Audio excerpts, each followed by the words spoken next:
గాంధీ భవన్లో యూత్ కాంగ్రెస్ సభలో రేవంత్ రెడ్డి మాట్లాడుతున్నారు. ఇప్పుడు లైవ్ చూద్దాం. ఈనాడు బాధ్యత స్వీకరిస్తున్న యువ మిత్రుడు శివచరణ్ రెడ్డి గారి ప్రమాణ స్వీకార కార్యక్రమానికి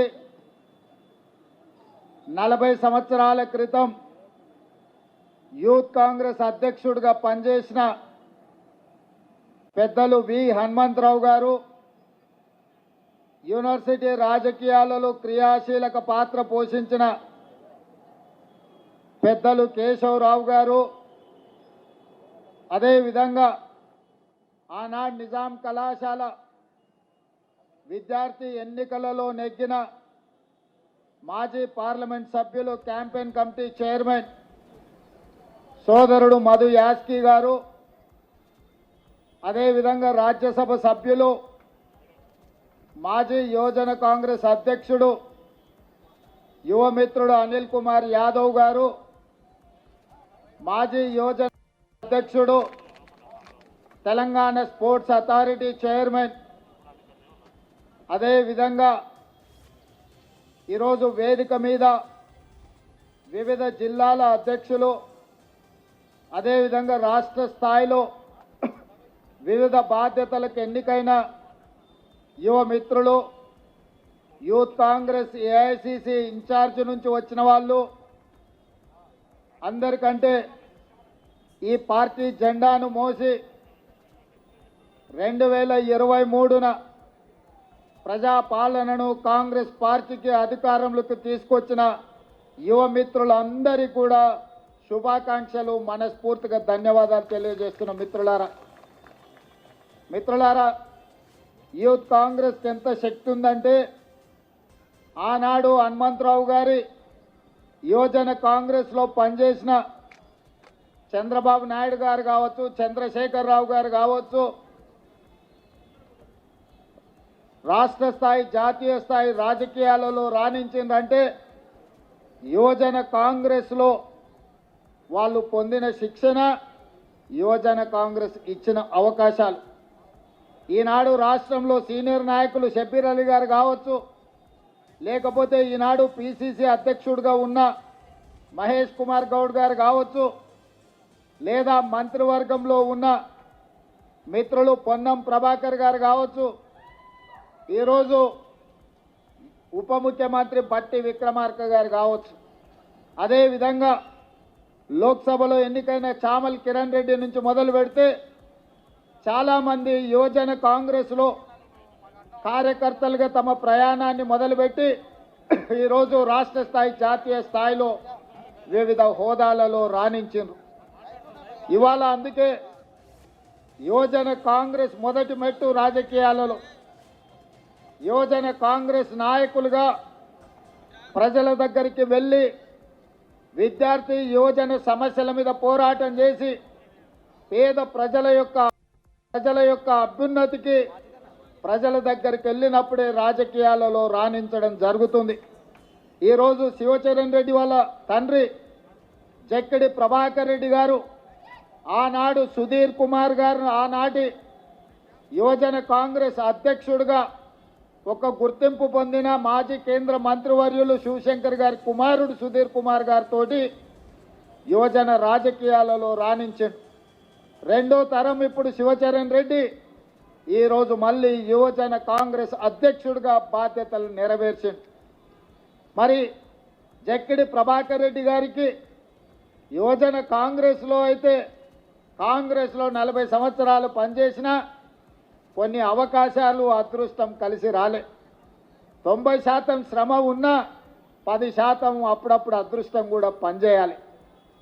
ఈ రెండు కలిసినప్పుడు తప్పకుండా పెద్ద హోదా రావడానికి ఉంటుంది. ఈరోజు జక్కిడి ప్రభాకర్ రెడ్డి గారికి రాని అవకాశాలు, ప్రజా సమస్యల మీద పోరాటం చేస్తే శివచరణ్కు తప్పకుండా అవకాశాలు వస్తాయని చెప్పి తెలంగాణ రాష్ట్ర ముఖ్యమంత్రిగా నేను ఈరోజు చెప్పదలుచుకున్నా. ఈరోజు ఎన్ఎస్యుఐ రాష్ట్ర శాఖ అధ్యక్షుడిగా పనిచేసిన బల్మూరు వెంకట్ని ఎమ్మెల్సీగా ఏఐసిసి రాహుల్ గాంధీ గారు ఎన్ఎస్యుఐలో ఉన్నప్పుడు విద్యార్థి ఉద్యమాలలో ప్రజా సమస్యల మీద ఆనాటి ప్రభుత్వం మీద పోరాటాలు చేసి ఎన్నో కేసులు కట్టుకొని ఎన్నోసార్లు జైలుకి వెళ్ళాడు. ఆనాడు ఎన్ఎస్యుఐ బల్మూరు వెంకట్ టీం జైల్లో ఉంటే చెంచల్ కూడా జైలుకి వెళ్ళి ఆ విద్యార్థి నాయకులను మన నాయకుడు రాహుల్ గాంధీ గారు పరామర్శించి మీకు అండగా పార్టీ నిలబడుతుంది, మీరు కొట్లాడండి, తప్పకుండా తెలంగాణ రాష్ట్రంలో ప్రభుత్వం ఏర్పాటు చేస్తాం, ఆ ప్రభుత్వంలో మీకు భాగస్వామ్యం ఉంటుంది అని మన నాయకుడు రాహుల్ గాంధీ గారు చెప్పారు. అదేవిధంగా యువజన కాంగ్రెస్ అధ్యక్షుడిగా వివిధ జిల్లాలలో ప్రజా సమస్యల మీద పోరాటం చేసిన అనిల్ కుమార్ యాదవ్ ఈరోజు రాజ్యసభ సభ్యుడైండు. అనిల్ కుమార్ యాదవ్ కూడా కలలో ఊహించలేదు ఇంత యంగ్ ఏజ్లో ఈరోజు రాజ్యసభ వచ్చి ఎక్కడైతే శ్రీమతి సోనియా గాంధీ గారు, ఏఐసిసి అధ్యక్షుడు మల్లికార్జున్ ఖర్గే గారు చట్టసభలలో ఉన్నాడో ఈరోజు యూత్ కాంగ్రెస్ యాదవ్ కూడా ఈరోజు రాజ్యసభ అవకాశం వచ్చింది అని అంటే యువజన కాంగ్రెస్ రాజకీయాలలో ప్రజా సమస్యల మీద పోరాటం చేయడం వల్లనే. అందుకే ఈరోజు ఇక్కడికి వచ్చిన యువజన కాంగ్రెస్ మిత్రులందరికీ నా సూచన ఒక్కటే, అవకాశాలు కొందరికి రావచ్చు, రాకపోవచ్చు, కానీ ప్రజా సమస్యల మీద పోరాటం చేయడం మానొద్దు. ఈనాడు మన ప్రభుత్వం ప్రజలు కోరుకున్నారు, మార్పు కావాలి, కాంగ్రెస్ రావాలి అని తండాలలో, గూడాలలో, మారుమూల పల్లెల్లో ప్రతి కాంగ్రెస్ పార్టీ కార్యకర్త, దళితులు, గిరిజనులు, ఆదివాసీలు, బలహీన వర్గాలు వీళ్ళందరూ కూడా కలిసికట్టుగా మూకుమ్మడిగా కాంగ్రెస్ పార్టీ జెండా మోసి భుజాలు కాయలు కాసినా కూడా జెండా వదలకుండా మొన్నటి ఎన్నికల్లో ఖచ్చితంగా నిలబడి కొట్లాడినరు. కాబట్టి ఈనాడు తెలంగాణ రాష్ట్రంలో మనం ప్రభుత్వాన్ని ఏర్పాటు చేసుకున్నాం. ఈ 14 నెలల్లో రైతు రుణమాఫీ 25,50,000 మందికి 21,000 కోట్ల రూపాయలు రైతు రుణమాఫీ చేసి దేశంలోనే ఏ రాష్ట్ర ప్రభుత్వం చేయనంత రుణమాఫీ ఈరోజు కాంగ్రెస్ పార్టీ తెలంగాణ రాష్ట్రంలో చేసింది.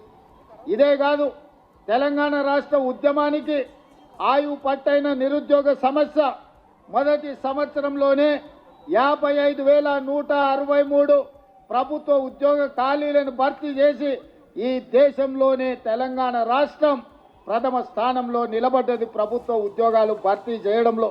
ఇదే కాదు, 500 రూపాయలకు సిలిండర్, 500 రూపాయల బోనస్ వరి ధాన్యానికి, అదేవిధంగా ఆర్టీసీ బస్సులో ఆడబిడ్డలకు ఉచిత ప్రయాణం, ఈనాడు ప్రతి పేదవాడికి రేషన్ కార్డు ఇవ్వాలని రైతు భరోసాలో భాగంగా సంవత్సరానికి 12,000 రూపాయల సంక్షేమ పథకాన్ని, అదేవిధంగా భూమి లేని నిరుపేదలకు కూడా సంవత్సరానికి 12,000 రూపాయలు పేదలకు ఇవ్వాలని ఇవాళ ఈ కార్యక్రమాలన్నీ ముందుకు తీసుకెళ్తున్నాం.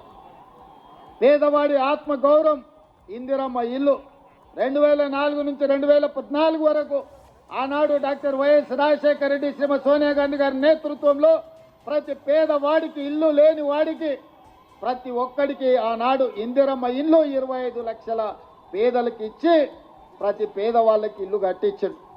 కానీ తెలంగాణ రాష్ట్రం ఏర్పడిన తర్వాత చంద్రశేఖరరావు గారు ఈ పేదలకు అన్యాయం చేసి డబల్ బెడ్రూమ్ ఇండ్లు అని ఊరించి ఏ పేదవాడికి ఏ గ్రామంలో కూడా ఇండ్లు ఇవ్వకపోవడంతో ఈనాడు మన ప్రభుత్వం వైపు ఎదురు చూస్తుంటే ఇందిరమ్మ ఇండ్లు 4.5 లక్షలు మొదటి సంవత్సరంలో ప్రతి